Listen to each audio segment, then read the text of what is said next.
Hello, dear student. In the class 12 subject mathematics, we are हमने अभी जो इससे पहले का टॉपिक पढ़ा है वो हमने उसमें टाइप्स ऑफ फंक्शन समझे थे। टाइप्स ऑफ फंक्शन में हमने समझ लिया था one one function, many one function, constant function और onto function and onto and one one function. तो वन वन ऑन टू, और यहाँ पर हमारे पास जो क्वेश्चन है, क्वेश्चन में बात question number 7, page number 8 NCERT book का, और यहाँ पर एग्जाम्पल नंबर 7 दिया हुआ है और बहुत शानदार क्वेश्चन है ये। इसमें बोला है function f from a to n, यानी कि एक फंक्शन है एफ जो किसी सेट ए से कहाँ पर डिफाइंड है, ए पर एन पर डिफाइंड है। सेट ए क्या है बेसिकली, तो सेट ए जो है वो 50 स्टूडेंट्स का एक सेट है, और ये 50 स्टूडेंट्स है, और सेट एन इनके रोल नंबर को क्या करता है, शो करता है। ओके, तो यहाँ लिखा है उसने कि एक ए से क्या है, एन पर डिफाइंड है एक फंक्शन। फंक्शन ये है कि सामने f x is equal to roll number of students, यानी कि एफ एक्स जो है आपका फंक्शन, आप जानते हो एफ एक्स क्या होता है, हर एक एलिमेंट की इमेज को क्या बोलते हैं अपन, एफ एक्स बोलते हैं। ठीक है, तो वो ये कह रहा है कि यहाँ पर जो भी आपको मिल रहा है एफ एक्स, यानी कि वो क्या मिलेगा, रोल नंबर ऑफ स्टूडेंट मिलेगा। अंदर क्या है, नेम ऑफ स्टूडेंट या नंबर ऑफ स्टूडेंट। ठीक है, हम बात करते हैं there is a 50 student in a class, particular class, and this n represent the roll number of this particular student.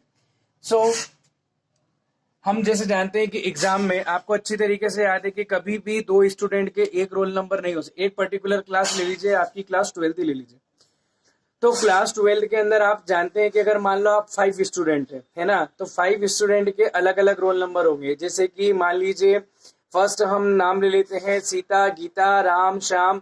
तो मैं यहाँ लिख लेता हूँ आपके पास कि सीता, गीता, ये हो गया राम, और ये हो गया आपका कौन सा, श्याम। तो यहाँ बात करते हैं सीता का, मान लीजिए रोल नंबर है 1201, फिर यहाँ लिख लेंगे अपन 1202, फिर इसको लिख लेते हैं 1203, फिर इसको लिख लेते हैं 1204। या हम एक एग्जाम्पल ले सकते हैं। तो ये जो है ये रोल नंबर आपके क्या हो सकते हैं, लेकिन कभी भी हर एक कैंडिडेट का एक डिफरेंट क्या होगा, रोल नंबर होगा। तो वन वन फंक्शन की कंडीशन क्या है, वन वन फंक्शन ये कहता है कि हर एक डिस्टिंक्ट एलिमेंट के, फर्स्ट सेट के हर एक डिस्टिंक्ट एलिमेंट के लिए सेकंड सेट में डिस्टिंक्ट इमेजेस मिलती है। तो इसका मतलब ये हो गया कि 50 स्टूडेंट का जो सेट है, हर एक स्टूडेंट के क्या मिलेंगे, डिफरेंट रोल नंबर मिलेंगे। तो क्या लिख सकते हैं अपन, for one one function, for लिखेंगे one one, for one one function क्या लिखेंगे, since two students, two distinct student या टू डिफरेंट स्टूडेंट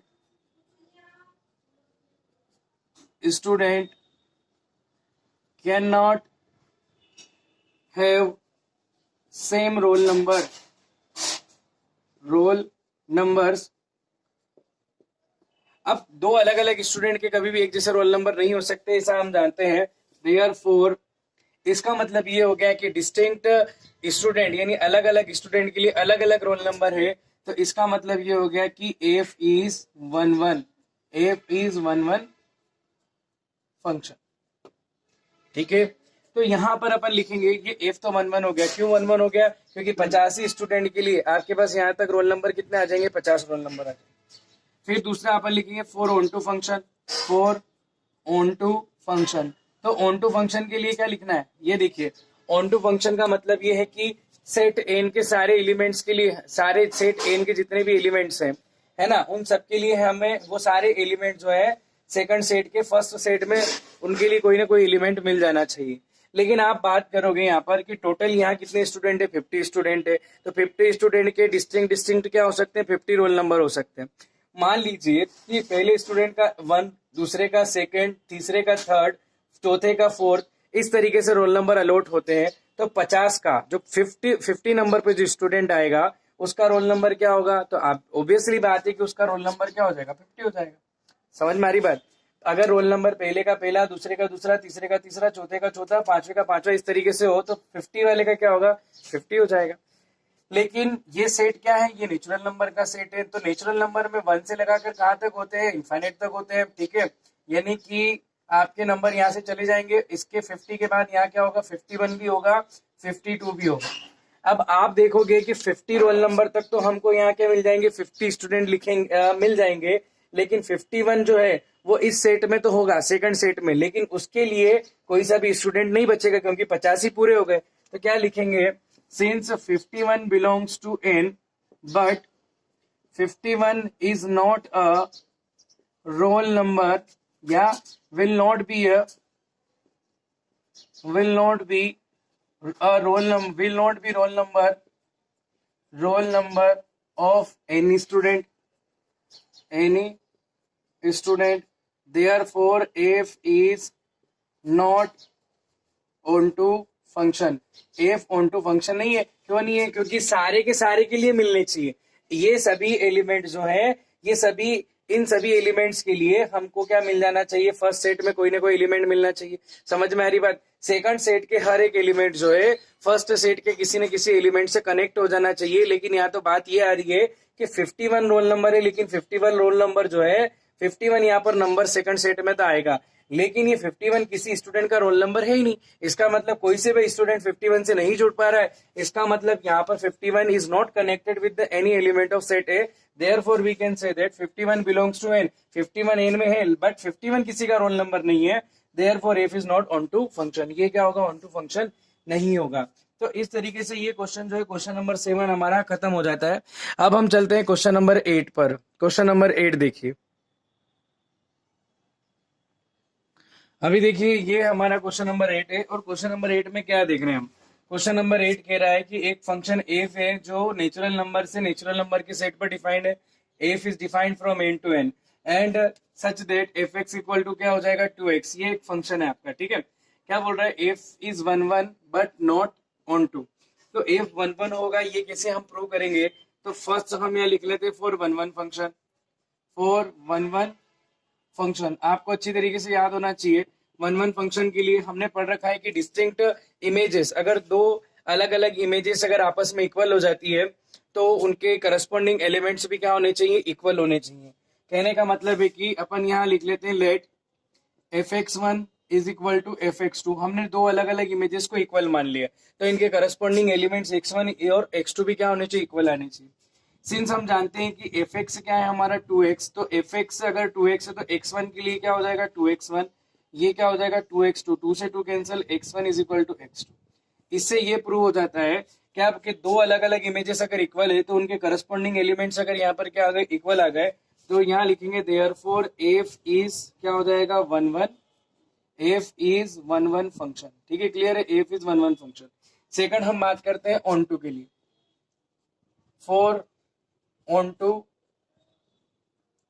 फंक्शन, अब आप ध्यान रखिए कि ऑन टू फंक्शन के लिए क्या होगा कि हम जानते हैं कि यहाँ पर ऑन टू फंक्शन हमको बताना है नेचुरल नंबर के किसी भी एलिमेंट्स के लिए, नेचुरल नंबर के लिए, नेचुरल नंबर में से किसी भी एलिमेंट, हम यहाँ कह रहे हैं कि सारे के सारे एलिमेंट्स जो है वो सारे के सारे एलिमेंट्स जो है वो कहाँ कनेक्ट हो जाएंगे, मतलब नेचुरल इस दूसरे वाले के जितने भी एलिमेंट्स हैं, इसमें कौन कौन से एलिमेंट है, 1 2 3 4 5 6 7 8।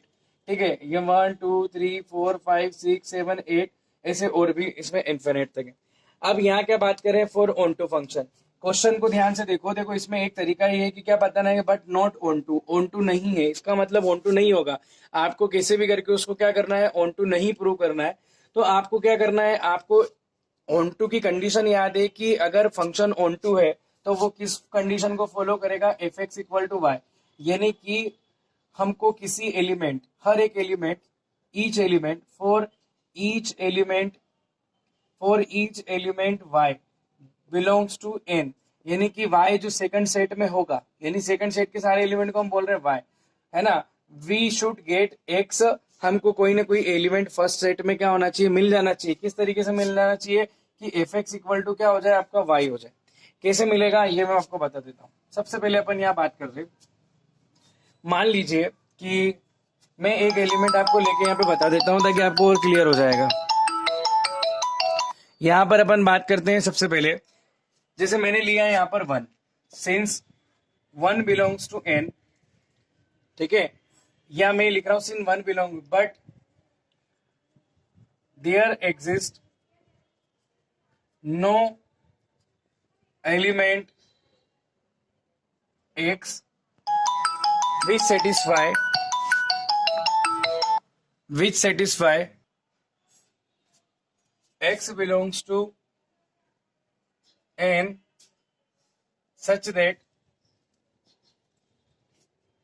fx is equal to y, और हम यहाँ लिख सकते हैं since y is equal to 1, यहाँ और लिख सकते हैं अपन 4, y is equal to 1 belongs to n, y is equal to 1 ले रहे जो कि n का एक एलिमेंट है, देयर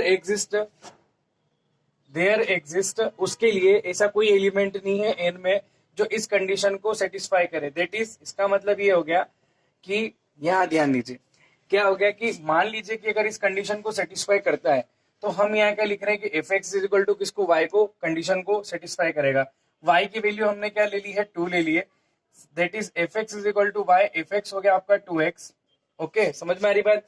यहाँ आ जाएगा आपका y की वैल्यू क्या लेके चल रहे हैं अपन 1, x इज इक्वल टू कितना आ जाएगा 1 बाय कितना आ जाएगा 2, तो यहाँ x आ गया 1/2 जो कि आपका नेचुरल नंबर नहीं है। कहने का मतलब यहाँ पर ये आ गया कि अगर हम ये कंडीशन इस 1 के लिए अगर हम 1 का रख दे y, तो y के लिए आपका कोई भी एलिमेंट x इस तरीके से नहीं मिल रहा है, क्योंकि यहाँ हमने y की वैल्यू क्या ली है 1, क्योंकि ऑन टू की कंडीशन है fx इक्वल टू y, हमने y की वैल्यू क्या ली है 1, तो x की वैल्यू यहाँ से निकाले कि y इज इक्वल टू 1 लेने पर x की वैल्यू क्या आ रही है, तो x की वैल्यू आ रही है 1/2, नो प्रॉब्लम, लेकिन 1/2 जो आ रही है, लेकिन x की वैल्यू 1/2 जो आ रही है, तो x क्या है, x फर्स्ट सेट का एलिमेंट है, फर्स्ट सेट क्या है नेचुरल नंबर, और नेचुरल नंबर में 1/2 कभी भी नहीं आता।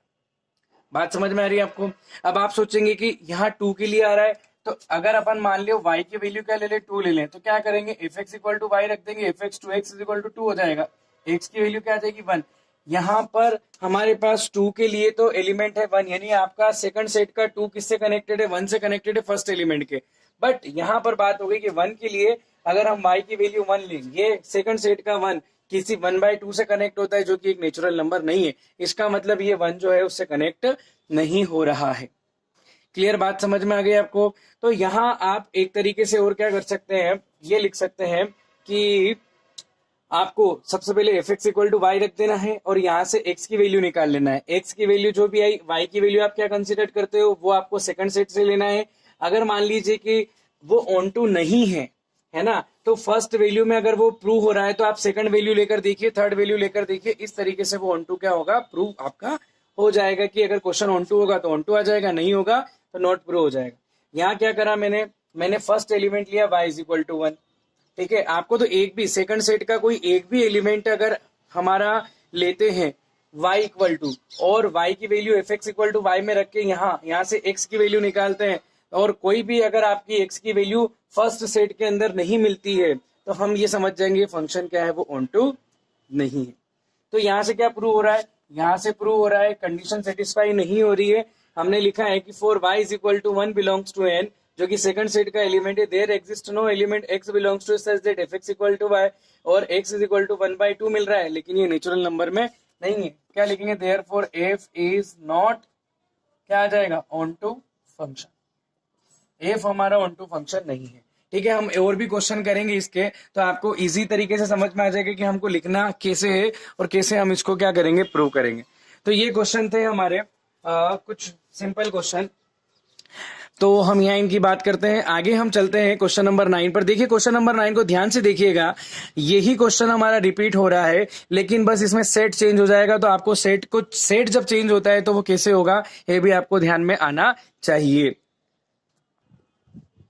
क्या आपको एक क्वेश्चन दिखाई दे रहा है, सेम क्वेश्चन है, हम यहाँ बात करें क्वेश्चन नंबर 9 की। एक फंक्शन एफ है जो कहां से कहां तक डिफाइन, किससे, सेट ऑफ रियल नंबर से सेट ऑफ रियल नंबर पर डिफाइंड है। फंक्शन की वैल्यू सेम दी है, fx is equal to define किया गया 2x, f is 1 1 and on 2। अभी क्या बोला था, थोड़ी देर पहले बोला था, इसी क्वेश्चन को बोला था कि ये 1 1 है लेकिन ऑन 2 नहीं है, लेकिन R to R में क्या बोल दिया इसको कि ये 1 1 भी है और ऑन 2 भी। बड़ी इजी वे में प्रूव करते हैं अपन इसको। सबसे पहले क्या लिखेंगे, बोलो, 4, हाँ सही बोल रहे हो, 4 क्या, 4 1 1 फंक्शन। 1 1 फंक्शन के लिए क्या कंडीशन है, fx1 equal to fx2 and we will get the x1 is equal to x2 if possible. Since fx1 is equal to लिखेंगे fx2, हम मान के चलते हैं कि दो images equally distinct images, then what will be the value, 2x1 is equal to क्या हो जाएगा, 2x2, ये आ जाएगा x1 is equal to x2। Therefore क्या लिख सकते हैं अपन, देयरफॉर f इज क्या हो जाएगा, 1 1, f इज हो जाएगा 1 1 फंक्शन। कोई दिक्कत है क्या? फिर दूसरा हम कैसे लिखेंगे? तो दूसरा हम लिखेंगे for onto function, for onto function. Onto function में अपन चेक कर लेते हैं। मैं पहले आपको लिखना स्टेटमेंट बाद में बताऊंगा, पहले अपन इसको सीखते हैं कि होता है कैसे। मान लीजिए आप 1 ले लीजिए और किसे ले लीजिए, y इक्वल टू, एक लिखना नहीं है, केवल समझना है। Let y is equal to 1, 1 की कंडीशन होती है f x equal to y. F x हो गया आपका 2x, y is equal to 1, x is equal to 1/2, जो कि एक रियल नंबर है।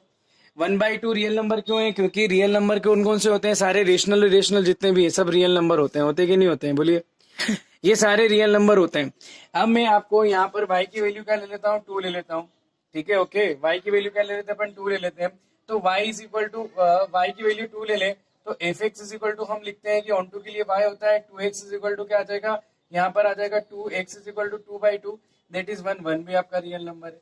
फिर तीसरा y की वैल्यू में ले लेता हूँ 3, तो f x is equal to y हो जाएगा। तो एफ एक्स हो गया आपका 2x इज इक्वल टू आ जाएगा 3, x इज इक्वल टू क्या हो गया? 3/2, जो कि क्या है? रियल नंबर है। फिर अपन बात कर लेते हैं y इक्वल टू कितना आ जाएगा? 4, f x is equal to कितना आ जाएगा? y, f x 2x is equal to 4, यानी x इज इक्वल टू 4/2, यानी कि 2x इज इक्वल टू 2, जो कि एक क्या हो गया? रियल नंबर है। अब ये सारे क्या हो गए? ये सारे रियल नंबर है। हम यहाँ देख रहे हैं कि इधर जितना भी आपके जो भी मैंने सेट, सेकंड सेट से एलिमेंट लिए हैं, उनमें जो एलिमेंट लास्ट में बच रहा है ना, ये तो 1 2 3 4 हम कंटिन्यू रियल नंबर के लिए सारे रेशनल नंबर जैसे कि 1/2, 3/2, 4/3, -3/2 वगैरह वगैरह सब आएंगे। लेकिन आप एक कंडीशन यहाँ देख रहे हो कि जितने भी अभी तक अपन ने जो भी एलिमेंट लिए हैं, इन सभी एलिमेंट के लिए हमें x की वैल्यू जो भी मिल रही है, यहाँ मिली 1/2, यहाँ 1, 3/2, 2, वो कहीं ना कहीं हमको फर्स्ट सेट में कहीं ना कहीं किसी न किसी एलिमेंट से के करस्पॉन्डिंग मिल रही है। कहने का मतलब कि r की सेकंड सेट के हर एक एलिमेंट के लिए फर्स्ट सेट में हमको कोई ना कोई वैल्यू क्या हो रही है? मिल रही है। ठीक है, समझ में आ रही बात? लेकिन वो किस फॉर्म में होगी, कैसे होगी, तो इसको स्टेटमेंट का लिखने का तरीका देखिए। क्योंकि हर एक एलिमेंट के लिए जब वैल्यू मिलती है R टू R में, है ना, हर एक एलिमेंट, सेकंड सेट के हर एक एलिमेंट के लिए जब फर्स्ट सेट में कोई ना कोई एलिमेंट मिलता है और सेकंड के लिए हर एक के लिए मिल रहा है, तो अपन कैसे लिखते हैं उसको? ये देखिए, यहां लिखेंगे since for each y belongs to R। हर एक सेकंड सेट का जो एलिमेंट है, हर एक y जो सेकंड सेट में है, ठीक है, R, there exist an element x is equal to, अब हर एक y जो कि सेकंड सेट का एलिमेंट है उसके लिए x मिलता है। अब कैसे मिलता है? तो x की वैल्यू क्या होगी? तो आप क्या करो, f x equal to y लगा दो और एफ एक्स की जो भी कंडीशन, जो भी वैल्यू क्या दे रखी है, यहाँ 2x दे रखी, इज इक्वल टू वाई, और x इज इक्वल टू क्या कर दो? y/2 कर दो। ये कब करना है आपको? रियल टू रियल में। कब, कैसे करना है? जब सेकंड सेट के हर एक एलिमेंट के लिए, सेकंड सेट के हर एक एलिमेंट के लिए आपको फर्स्ट सेट में कोई ना कोई एलिमेंट मिल रहा हो। श्योर हो गया हो कि सेकंड के हर एक एलिमेंट, सेकंड सेट का हर एक एलिमेंट फर्स्ट के किसी न किसी एलिमेंट से कनेक्टेड है, तब हमको ऐसा करना है। तो हमने f x equal to y से क्या निकाल लिया? एक्स की वैल्यू y/2 निकाल ली। तो क्या लिखेंगे? For each element y, second set का हर एक एलिमेंट जो y के फॉर्म में है, जो कि एक रियल नंबर है, देयर एग्जिस्ट एन एलिमेंट, उसके लिए हमको एक एलिमेंट मिलता है x इज इक्वल टू कौन से फॉर्म में? y/2 के फॉर्म में, जो कि क्या है? एक रियल नंबर है। ठीक है ना? और सच दैट, किस तरीके से मिलता है? Such that f x is equal to y, such that f x equal to क्या मिलता है? वाई मिलता है। अब कैसे मिलता है और ये कैसे सोल्व करेंगे अपन? तो यहाँ देखते हैं अपन, दैट इज, इसका मतलब ये है कि एफ एक्स की जो वैल्यू है उसमें हम क्या पुट कर देंगे? y/2 पुट कर देंगे, दैट इज 2x। x की जगह हम एलिमेंट पुट कर रहे हैं। कैसा एलिमेंट पुट कर रहे हैं? y/, ये आपका एफ एक्स है 2x, ठीक है। तो 2 और कितना आ जाएगा? x को अगर क्या ले ले अपन? y/2 ले लेते हैं, 2 से 2 कैंसिल हो जाएगा और f x is equal to क्या प्रूव हो जाएगा? y प्रूव हो जाएगा। देयरफॉर क्या लिख सकते हैं? एफ इज क्या प्रूव हो जाएगा आपका? बोलो ना, f is onto function prove हो जाएगा। F is onto. तो ये क्वेश्चन आपको सॉल्व कर लेने हैं, ठीक है।